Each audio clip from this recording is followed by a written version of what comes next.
Good morning, I'm Ferdi Salvador. Welcome to Industry Beacon, where we shine a light on the trailblazers, the disruptors, the titans of industry shaping our future. We're not just talking about success stories, we're diving deep into their hearts and minds to see what drives them. For today's episode, we take a look at what it takes to put up a glamorous fashion show and campaigns. Our guest this morning has an unrivaled eye for detail and creativity. From creating memorable runways, down to selecting the pieces that would make the cut. He is truly one of the most in-demand captains of the fashion show industry. He graces us with his presence for today.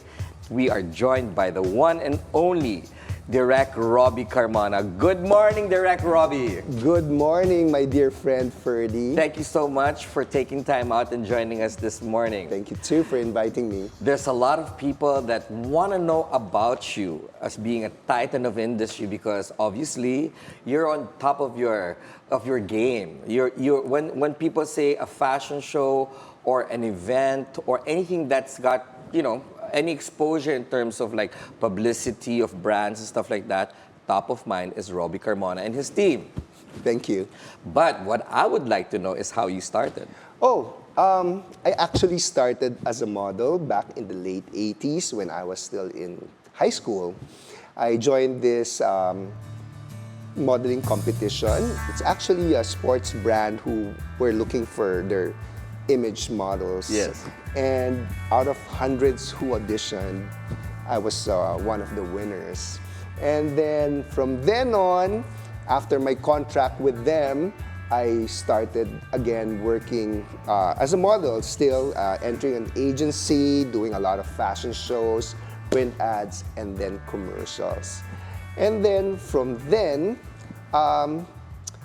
I went to Japan to work for a while, and then after I came back from my stint in Tokyo, I opened my company called Saga Events Inc.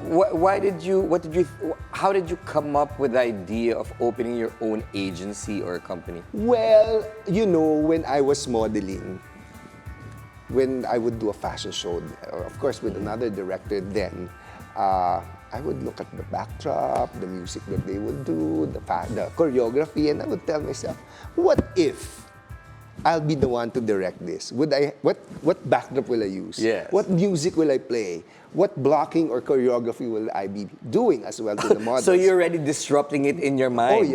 Oh yeah. And then, pagbalik ko ng Japan, that was the time I said, I was going to castings, but I don't get the jobs anymore. Probably a new breed of models came in already. The cycle, right. The modeling cycle, especially for male models, hindi ganun katagal yung career years. Really? I would think that male models have more longevity. Actually, abroad, yes. As you grow older, okay, you have, locally not. Yeah. Okay. Yeah. And then, so after which, I said, I want to do fashion shows. I want to direct fashion shows. But then, who would get me? So I had to do and produce my own fashion shows then. Wow. It was so hard kasi I had to look for my own sponsors. So of course, but how did you break into it? Who was your first client? Well, that time, Mars Disco, we had the collaboration with Carmina Sanchez. I remember it very Carmina well. Sanchez Jacob. Yes. And then she said, you have to work with this young designer. He's very promising, and I want you to collaborate and do a fashion show together. Sabi ko, that's going to be my first fashion show. And him also. And his name is Rahul Laurel. Nobody knows Rahul. That time. So Everybody knows him, yeah. He wanted a shower curtain as the backdrop and put a backlight so may shadow effect. Right. We bought the shower curtain and cut it ourselves and install it and experimented on the lights. So ganon. So yun, I remember like looking at mga yellow pages, looking for the marketing manager of mga products like shampoos or snacks. Right. Email them of my proposal, and then I would do my follow-ups like 9 a.m. Oh, she hasn't arrived. I'll call back at 11. Oh, she's out for Oh, lunch. so it's the cycle the again. cycle again until mag-show na wala kang Right. sponsors. So, but you know, shows right now, not you don't only do fashion shows. You do a lot of onboarding and productions. When you started your first show, because it takes millions to produce certain shows, right? Of course, it depends on the need.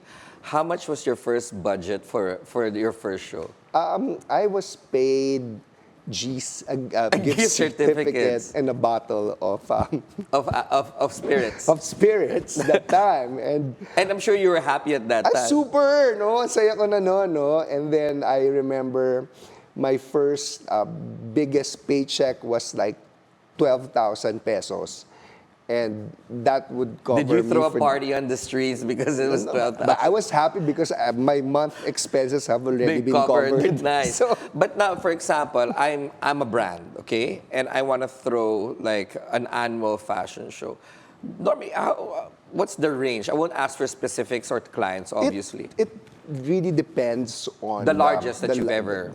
Madami na ako mga large. But it really depends on how the execution would be. And it's really a 360-degree marketing cycle now. It's not just event. Yes. We collaborate with PR, we Yes. collaborate with above-the-line agencies, below-the-line, and many more. So it's not just us or events or me doing the So it's fashion a show. total thing. Yes, but I do help in, of course, amplifying Yes. the brand here in the So Philippines. it's absolutely necessary to collaborate with different agencies Definitely. now. Not like before, it's just direct Robby, we want to show, do it, done, right? You don't have to deal with anybody Just else. like you, I love collaborating with you because of your exquisite taste in Well, look at what we're wearing today. Exactly. We didn't talk about it, but we matched. yeah, it's just like having a production. We'll have a production number later on. But okay, you do so many projects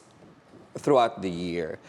From you being by yourself starting, how many people do you have now? Well, in 2021, Yes. I stepped down as the CEO of Saga Events, and it's being managed by my partners, Elmer La Peña, Julian Aguila, and of course, my Saga family, Macy, Paui, and the rest of the Saga family. And I concentrate now in doing fashion shows So you do the creative aspect. and executing fashion shows. But Saga Events, still, of course, they do a lot of corporate, they do a lot of lifestyle events. I love that. So you've transcended from hitting the pavement to let me choose my project. Yes, because that's what I love most.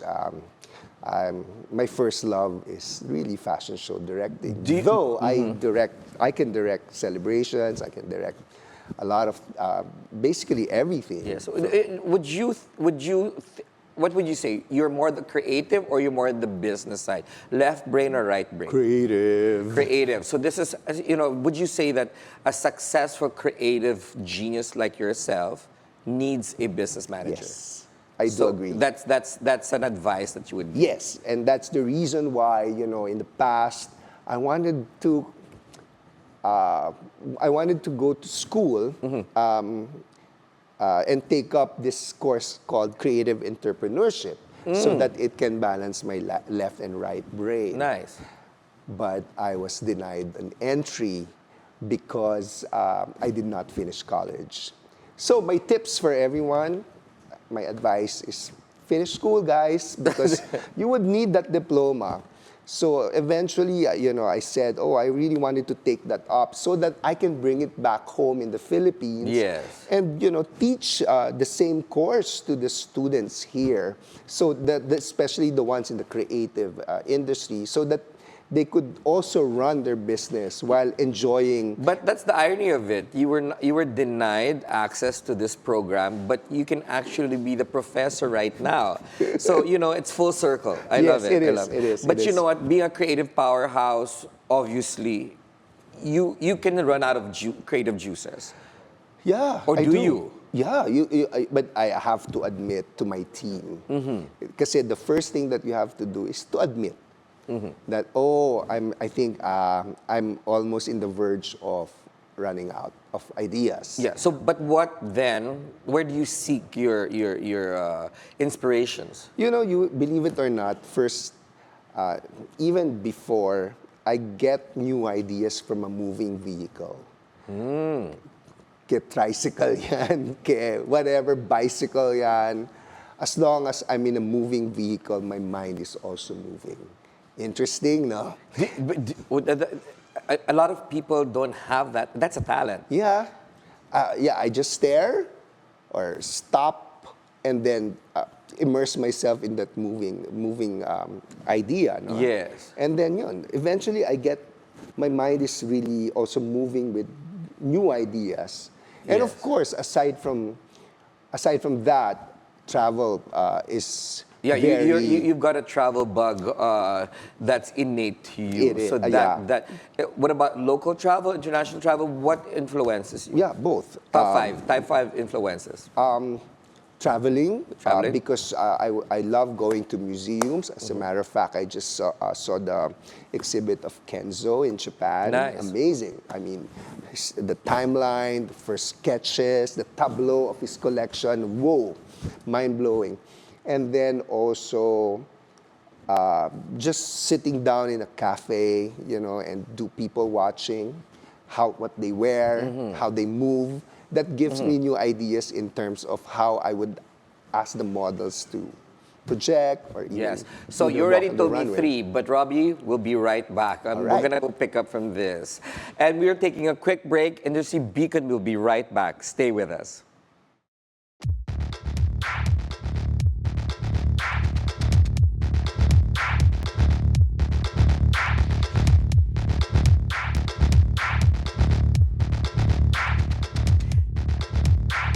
And we're back. You're still watching Industry Beacon here on BNC, and still with us is Direct Robby Carmona. So we were just talking about your top 5 influences. You gave me 3. You got to give me 2 more. The top 3 is, I think, more than enough, right? Yeah, okay. So, obviously, how many years have you been in the industry? Turning 30 next year. 3-0. Yes. 3 decades of doing this, more than 1,000 of fashion shows. And how long do you Under my still belt. want to go on with this? As long as God wants me to do this, I will do this. I love it. What about, 5 dream clients or 5 dream shows that you Oh, want to do? wow. I would like to actually, well, when I was younger, I really wanted to try it out in the fashion capital of the world, like Yeah. New York. Paris, London. Yeah. And Milano. see how it goes as a fashion show producer. But then I'm led here for a purpose. I'm led here to actually share my knowledge, my experience to the brands and of course to the Filipino designers here. So my dream projects is actually not to go abroad anymore to work there, but actually my dream projects is to be able to share my knowledge to the younger generation and also learn from them. That's very interesting that you just said that. Do you think, of course, there's always room for improvement. What do you think is lacking in the industry that you run in? Well, times have changed, from the time that I was modeling now down to the present. There are things that has been forgotten or not being done anymore. But for me, I think those things are very important, like proper decorum, like You're known for that. You're discipline known and for all that. Yeah, so this is what I really want to share to the younger models, to the younger designers also. In the same way, I learn from them a lot. Okay. That's why it excites me a lot when I get to work with young designers and also them, because they will say, oh, you're my dream director. Oh, thank you. But I also like it's an honor to work with you because I know that I would learn from you, from your vision, Yes. from your, your narrative, from, the way your process, your creative process, and that's something that I would also want to absorb. Right. So from the 5, you just said 1. I think that's it. You're gonna put a period on that. But what about the downside of the industry? What would you say? Downside of the industry. Well, for me, how I wish we have an international buyers because Filipino designers are very creative. We are very good and we are Agree. at par with the global market. Yes.